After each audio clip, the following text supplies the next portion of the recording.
Hello, it is Throwback Thursday, May 2nd, 2024. Steve Cypress here. It was on yesterday's date, May Day. May Day, the communist, Marxist, socialist holiday. Workers unite, power to the non-business owners and all that kind of stuff.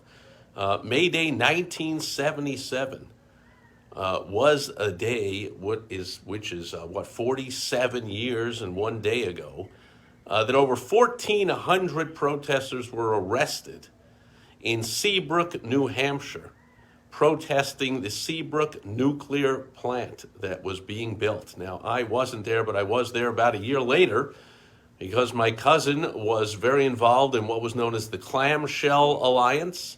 That was the group that organized and formulated all those protests up there in Seabrook in New Hampshire. I was going to school in Boston, just outside of Boston at the time, so was my cousin. And we headed up there. First, we got a whole bunch of training, how to properly get arrested. They asked people, are you willing to get arrested? Do you want to not get arrested? If you don't, then do this. If you're okay with getting arrested, they taught us how to sit down in the middle of the road to block the trucks bringing in the big nuclear reactors, and how to, stay still and calm and limp when the police came to drag you away. Don't be stiff because then you can get hurt while you're being dragged. Be really limp, blah, blah, blah. I mean, it's 47 years ago. I still remember some of this training, like how to properly get arrested and, then we'll contact the lawyers and we'll bail you out, but it's going to go on your permanent record and blah, blah, blah. And I was like, I think my first time up here, I'll go for the I don't want to be arrested. We'll just hold hands and block the road. But then when the cops read the riot act, technically when they read the riot act, and say everyone has to disperse or else and blah, blah, blah, we'll peel off to the side of the road and let the ones who want to get arrested stay in the road. And that's what happened. So on yesterday's date, 1977, the famous Seabrook Nuclear Plant Clamshell Alliance protest, over 1,400, mostly really young. I was a college kid. My cousin was a college kid. They were mostly really young college kid, just out of college, activist, all full of vim and vigor. And we want to make the world a better place, and very reminiscent of what's going on now with all these pro-terrorist, pro-Hamas, Palestine, Gaza, whatever riots going on. I didn't know what I was doing. I didn't know anything about it. I still in contact with someone who was very involved and who was there, and now is in the marketing world. And he asked me once, why'd you stop getting involved? Or why are you no longer an activist against nuclear power? Or, for the quote, climate change or global warming, agreeing to do all the BS that they like to falsify all the data to back up their nonsense. And why aren't you involved? I'm like, I grew up. I really got involved. I was a young, impressionable kid, and my cousin was very involved in that Clamshell Alliance.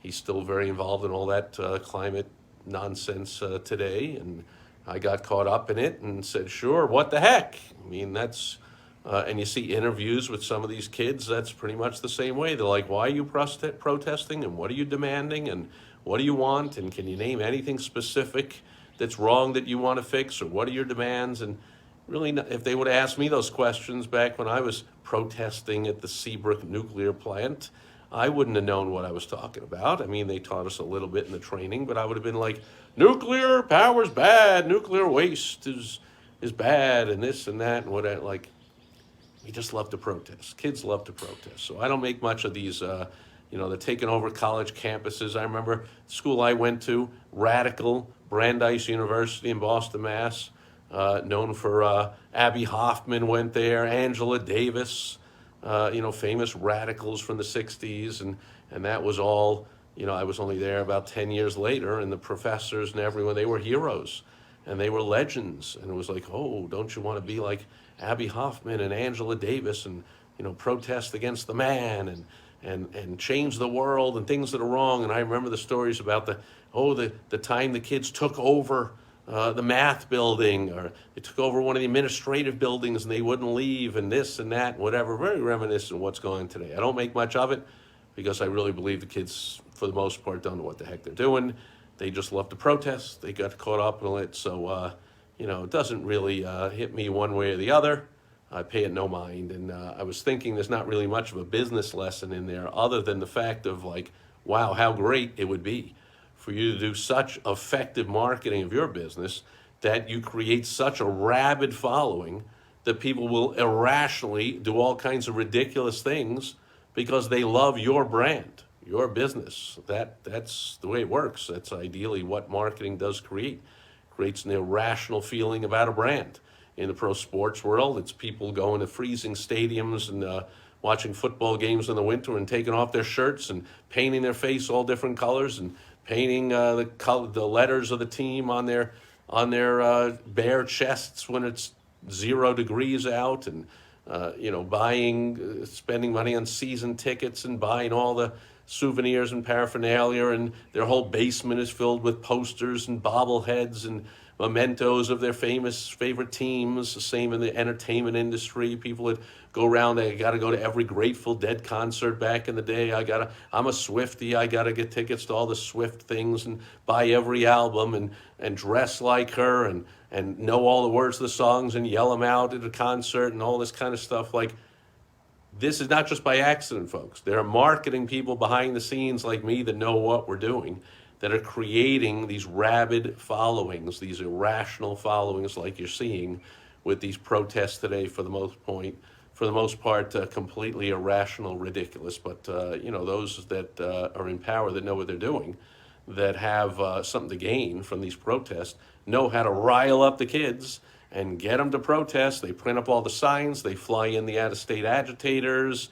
they get them all the same model tent suddenly gets shipped in so they can have all the same looking tents. I mean, it's all funded by people that have a lot to gain. They're using the impressionable kids to do what they want them to do. In the same way in your business, hopefully you're not using people when you do effective marketing to create rabid fans, because your business has an excellent product or service.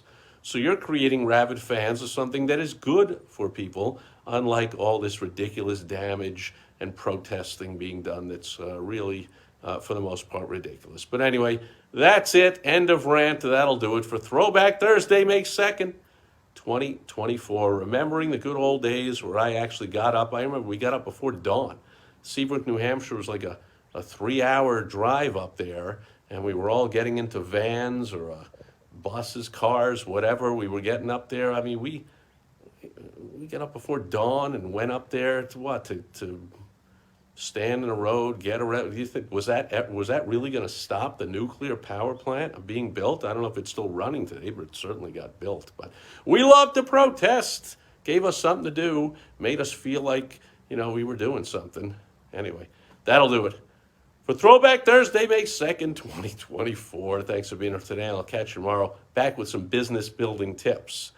On Foundation Friday, we're going to have another in our multi-part series on the fantastic foundational book, 2,239 Tested Secrets for Direct Marketing Success, compiled by the great Denny Hatch. We will delve into that book and share a tip tomorrow. On Foundation Friday, I'll catch you then. Bye-bye.